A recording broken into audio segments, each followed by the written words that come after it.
Tuhan ada di sini, di dalam jiwa ini. Berusahalah agar dia tersenyum. Baik Pak, untuk episode kali ini yang mau kita bahas yaitu lagu Ebit GAD yang berjudul Untuk Kita Renungkan.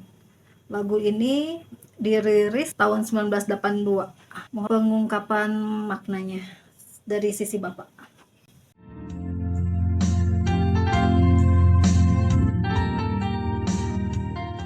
Baik, terima kasih.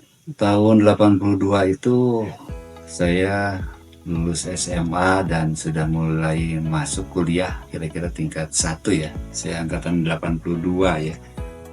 Ketika mendengar lagu ini, jiwa saya juga merasa seolah-olah bersinergi begitu ya.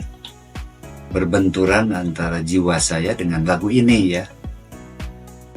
Dan pada saat itu saya lihat baru keluar juga lagu ini sudah viral. Jadi banyak sekali penggemarnya dari lagu ini ya. Saya terkesima atau bergetar itu malah ada di akhir ujung syair ini ya, yang mengatakan bahwa kita mesti berjuang memerangi diri, bercermin dan banyaklah bercermin. Jadi saya menangkap lagu itu nampaknya sangat bermuatan sekali tentang edukasi ya, yang mana yang saya tahu, saya sebagai umat muslim itu, bahwa tujuan berpuasa itu bukan hanya sekedar menahan lapar dan dahaga, tetapi saya mendapatkan keterangan bahwa puasa itu hakikatnya adalah berjuang memerangi diri begitu. Itu yang kira-kira menjadikan trigger lagu ini untuk saya selalu belajar dan belajar begitu ya. Lalu yang berikutnya adalah bercermin dan banyaklah bercermin. Nah ini juga saya kira bercermin itu juga mempunyai arti atau makna yang dalam ya. Bercermin itu melihat diri atau introspeksi diri ya. Apalagi ada kaitannya barangkali dengan tadi belajar memerangi diri tadi ya. Pada ujung dari syair ini lebih meledak lagi menurut saya. Ada Tuhan ada di sini, di dalam jiwa ini begitu ya. Ini saya kira muatan sufistiknya itu sangat kuat. Jadi saya waktu itu mempelajari bahwa pada dasarnya setiap manusia itu adalah seorang pahlawan. Jadi pahlawan itu bukan hanya orang yang dulu berjuang untuk memerdekakan sebuah negara. Tapi pada dasarnya agama memandang bahwa diri kita semua juga sebetulnya adalah seorang pahlawan. Pahlawan dalam hal apa? Dalam memerangi hawa nafsu yang ada pada diri kita masing-masing. Indonesia sudah merdeka, tetapi kewajiban kita memerangi hawa nafsu adalah kewajiban masing-masing. Orang yang sudah mampu memerangi hawa nafsunya itu dinamakan orang yang merdeka begitu. Kalau orang yang masih terbelenggu oleh hawa nafsu dinamakan budak, masih dijajah, menjadi budak hawa nafsu kalau kita ya. Tetapi orang yang sudah mampu memerangi hawa nafsu itu dinamakan orang yang merdeka. Jadi ternyata di dalam agama juga kita diajarkan secara tersirat bahwa kewajiban setiap orang itu mampu memerangi hawa nafsunya untuk memerdekakan diri begitu ya. Nah itu lagu itu sangat menginspirasi dan menjadi trigger saya untuk selalu belajar dan belajar. Lalu Tuhan ada di sini, di dalam jiwa ini, itu adalah sebuah firman kalau tidak salah ya. Jadi wanahnu akrobu ilaihi min hablil warid.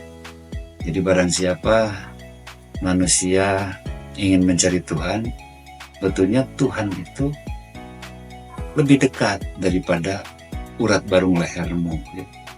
Yang mana untuk berjumpa dengan Tuhan itu tidak mungkin tanpa melalui peperangan dulu, memerangi hawa nafsu.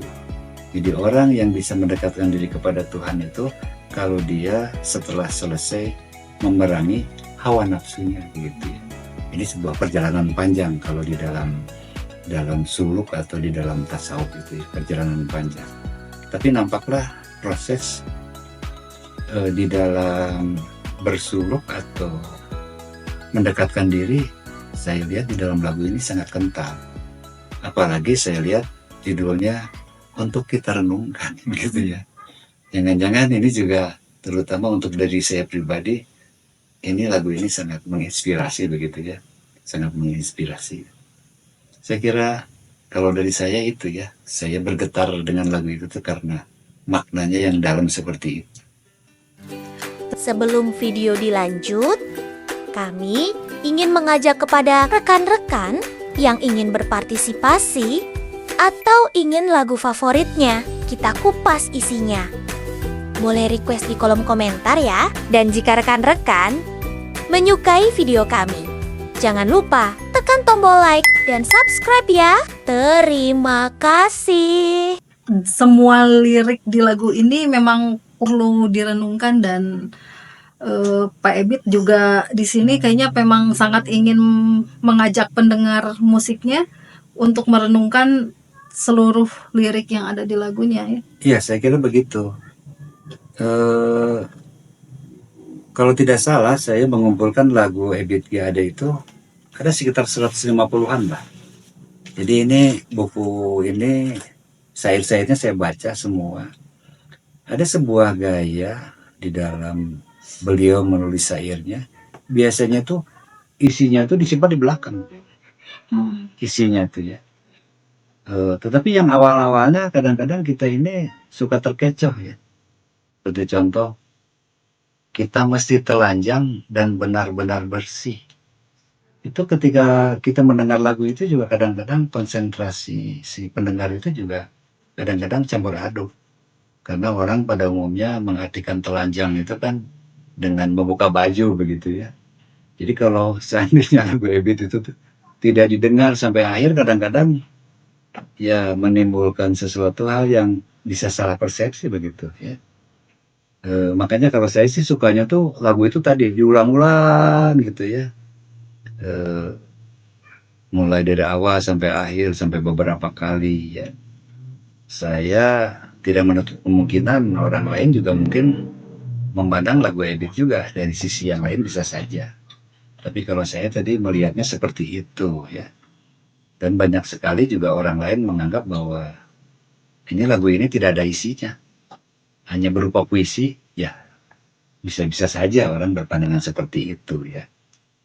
Saya kira itu yang ingin saya sampaikan, muatan spiritual dari lagu Ebit itu ya. Kadang-kadang tersembunyi, kadang-kadang di belakang gitu ya. Tapi balik lagi ke judulnya juga, mari kita renungkan bersama-sama seolah-olah untuk kita renungkan gitu. Bagi yang mau merenung dan bagi yang mau melek barangkali ya. Di bait lagu itu Pak ada anugerah dan bencana adalah kehendaknya. Menurut Bapak kenapa Allah juga menciptakan bencana gitu?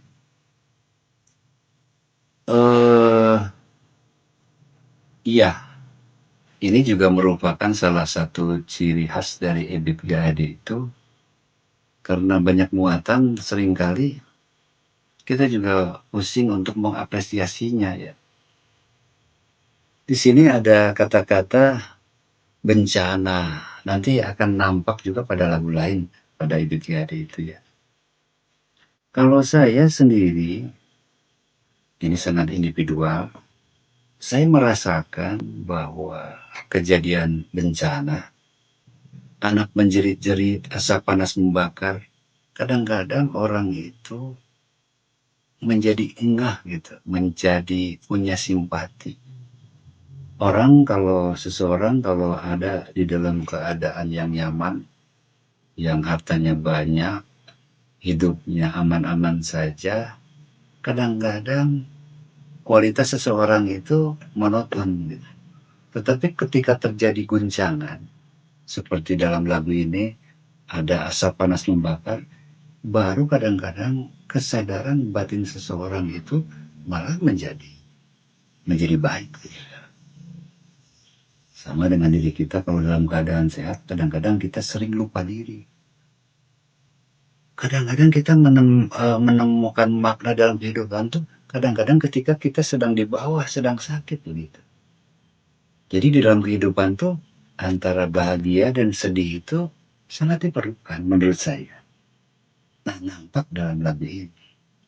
Orang kalau dikasih kesenangan, syukur kalau bisa bersyukur. Tapi kebanyakan lupa diri yang sifatnya manusia. Di dalam lagu ini dengan adanya bencana, ada asap panas membakar, lahar dan badai gunung meletus, kadang-kadang kesadaran spiritual seseorang tuh jadi naik gara-gara ada hal-hal yang seperti itu. Jadi seolah-olah bencana itu adalah peringatan dari Tuhan Yang Maha Kuasa dari sifat kebablasannya manusia yang lupa diri. Ini menurut pendapat saya seperti itu. Walau alam ya, kalau menurut si sang penciptanya seperti apa gitu ya. Ini yang saya rasakan seperti itu secara pribadi itu ya. Jadi penting seolah-olah pengarang lagu juga menakut-nakuti dengan bencana begitu ya, supaya orang itu mempunyai kesadaran simpati yang lebih baik gitu. Itu dugaan saya seperti itu. Yang menarik lagi bagi saya adalah ada ini di sini ya, suatu value dari spiritual itu, Tuhan pasti telah memperhitungkan amal dan dosa yang telah kita perbuat. Tentu kesadaran ini bagi orang yang kebablasan itu nggak sadar bahwa setiap di dalam hidup, setiap detik itu kita selalu diawasi oleh malaikat yang ada di sebelah kanan dan kiri. Malaikat Rokib dan Atid. Jadi Tuhan pasti telah memperhitungkan amal dan dosa yang kita perbuat, yaitu dengan tadi adanya malaikat Rokib dan Atid tadi ya. Kemanakah lagi kita akan sembunyi? Ya saya kira kemanapun kita pergi, kalau kita berbuat baik, pasti catatannya ada. Sebaliknya kalau kita berbuat dosa juga, sekalipun di tempat tersembunyi, tetap catatannya ada. Karena malaikat itu melekat pada diri kita, malaikat Rokib dan Atid. Kemuliaan dari lagu ini adalah, kemanakah lagi kita akan sembunyi, hanya kepadanya kita kembali.